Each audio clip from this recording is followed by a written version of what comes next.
অনেকেই উপন্যাস পড়তে ভালোবাসে না, পৃষ্ঠা দেখেই ক্লান্ত হয়ে পড়ে।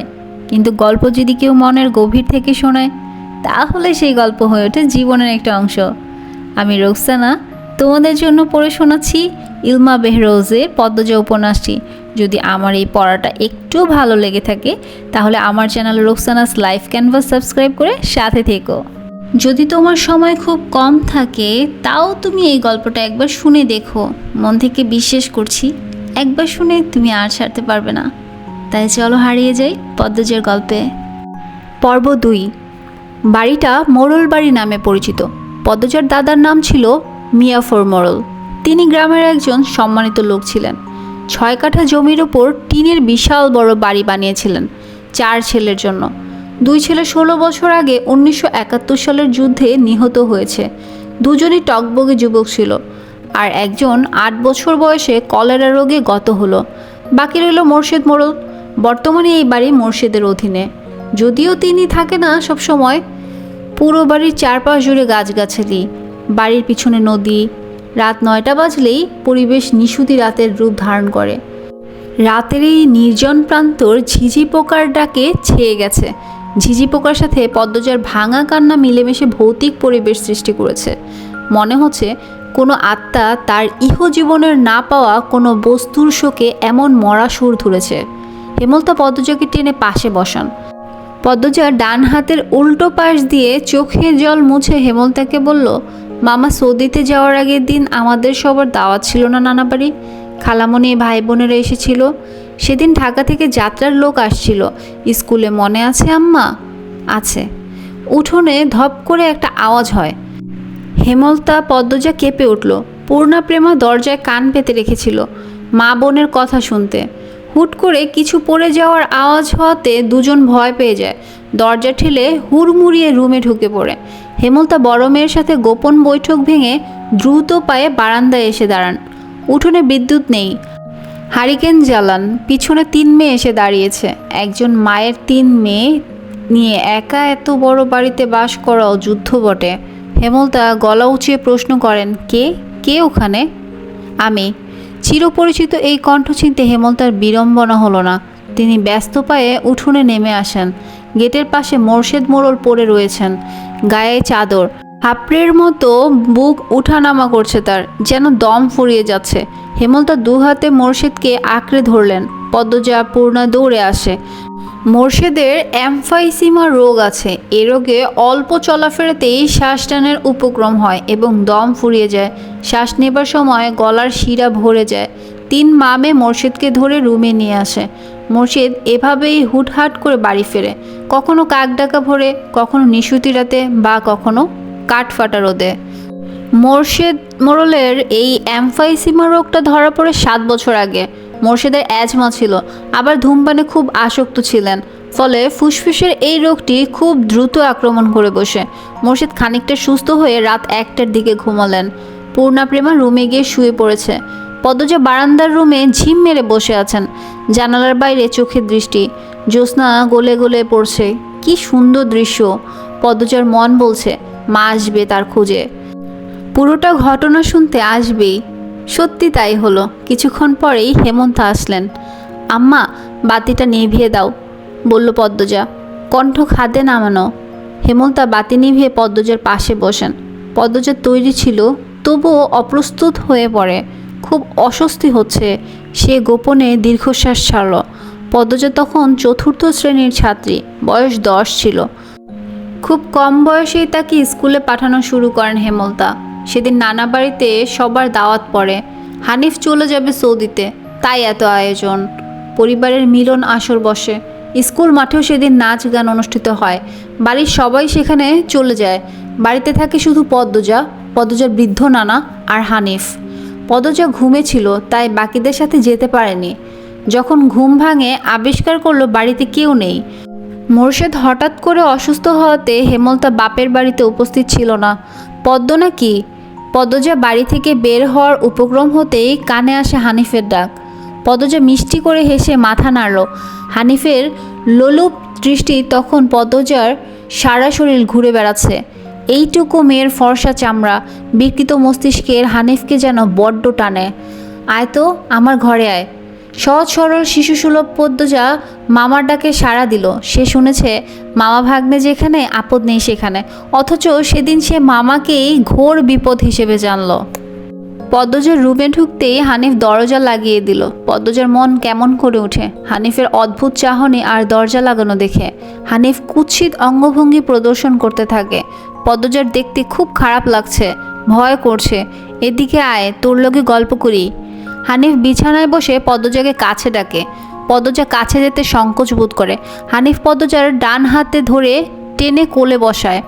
তুই জানোস তুই যে সবার থাইকা বেশি সুন্দর? হানিফের প্রশ্ন পদ্মজার কানে ঢুকেনি। সে মোচড়াতে থাকে হানিফের কোল থেকে নামার জন্য। আপত্তিকর স্পর্শগুলো পদ্মজার খুব খারাপ লাগছে, কাঁদতে ইচ্ছে হচ্ছে। মোসরাস ক্যানভেসেরি, শান্তি মতো বয়া থাক, মামা মেলা থাইকা সাজনের জিনিস কিনা দিমু। হানিফ শক্ত করে দুহাতে ধরে রেখেছে পদ্মজাকে। পদ্মজা কিছুতেই নামতে পারছে না। মামা আমি চলে যাব, কাঁদো কাঁদো হয়ে বলল পদ্মজা। কই যাবি? মামার ধারে থাক, বলল হানিফ। হানিফের শক্তপোক্ত হাতের স্পর্শগুলো শুধু অস্বস্তি দিচ্ছে না, স্পর্শকাতর জায়গাগুলো ব্যথায় বিষিয়ে উঠেছে। পদ্মজা কেঁদে উঠে ভেজা কণ্ঠে বলল, বাড়ি যাব আমি, ব্যথা পাচ্ছি মামা। হানিফ হাতের বাঁধন নরম করে আদুরে গলায় বলল, আচ্ছা আর ব্যথা দিতাম না, কান্দিস না। পদ্মজা চট করে কোল থেকে নেমে পড়ে। হানিফকে তার আজরাইল মনে হচ্ছে। মায়ের কাছে সে আজরাইলের অনেক গল্প শুনেছে। আজরাইল যখন জান নিতে আসবে তখন শরীরে খুব কষ্ট অনুভব হবে। এই মুহূর্তে যেন ঠিক তেমনই অনুভব হলো।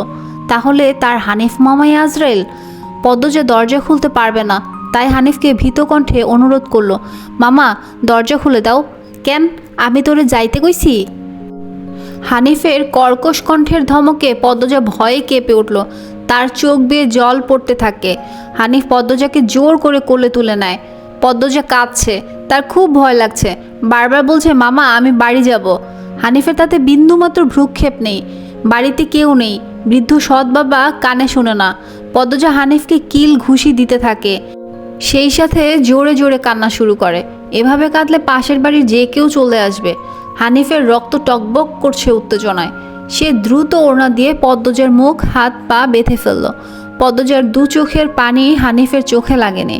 হানিফ ভীষণ আনন্দ পাচ্ছে, পৈশাচিক আনন্দ পাচ্ছে। সে সিগারেট জ্বালায়। খুব আনন্দ হলে তার সিগারেট টানতে ইচ্ছে হয়। সিগারেট টানতে গিয়ে মাথায় আসে নৃশংস ইচ্ছে।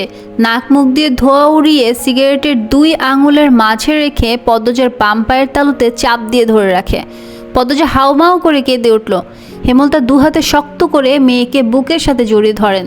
পদ্মজা কাঁদতে কাঁদতে বলল, আম্মা তখন আমার খুব কষ্ট হচ্ছিল, আমার দমটা বেরিয়ে যাচ্ছে মনে হচ্ছিল।